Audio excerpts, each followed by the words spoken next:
History of Anguilla. Long before the arrival of Christopher Columbus in the Caribbean, Anguilla had been settled by Arawakan-speaking Indians who called it Malayuhena. They were originally from the Orinoco River basin of South America and arrived on the island about 2000 BCE. Anguilla was colonized in 1650 by British settlers from St. Kitts and thereafter remained a British territory. Administered as part of the Leeward Islands colony. The British did not encounter any Arawaks on the island, but in 1656 a raid by Indians from one of the neighboring islands wiped out their settlement. The early years were difficult for the colonists. In 1666 a French expedition attacked the island, and in 1688 a joint Irish-French attack forced most of the colonists to seek refuge on Antigua.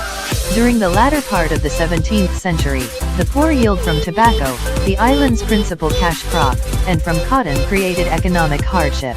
However, in response to the increasing demand for sugar in Europe, the settlers began producing sugarcane, using enslaved Africans, in the early 18th century.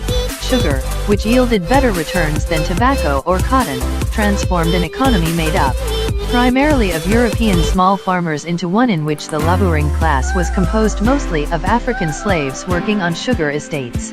Anguilla's economic and social development was frequently disrupted by European political conflicts that spilled over into the Caribbean. The French attacked the island in 1745 but were repelled by the local militia. They attacked again in 1796, causing much destruction, but were eventually forced to withdraw with great loss.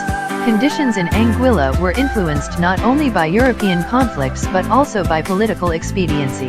The British government thought it convenient to have St. Kitts make laws for Anguilla and therefore created a legislative union between them. 1825, although the Anguillan freeholders who owned the sugar estates protested strongly. Anguilla was ruled directly from St. Kitts. Britain ended slavery in the colonies in 1834, and over the next few years many of the plantation owners sold their land to former slaves and returned to the United Kingdom. The lack of any meaningful economic development on the island heightened Anguillan discontent with the Union. In 1872 the islanders petitioned the British government to dissolve the Union and administer the island directly from Britain. The petition was ignored, and in 1882 a British federal act united St. Kitts, Nevis, and Anguilla as a constituent part of the Leeward Islands Federation.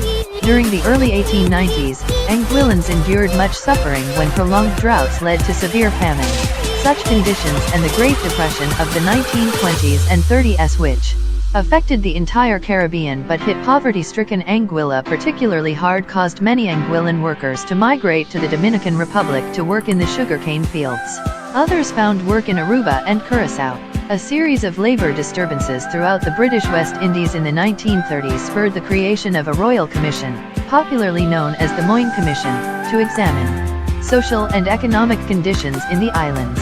The commission advocated political and social reforms, and its findings hastened the democratization of the political process.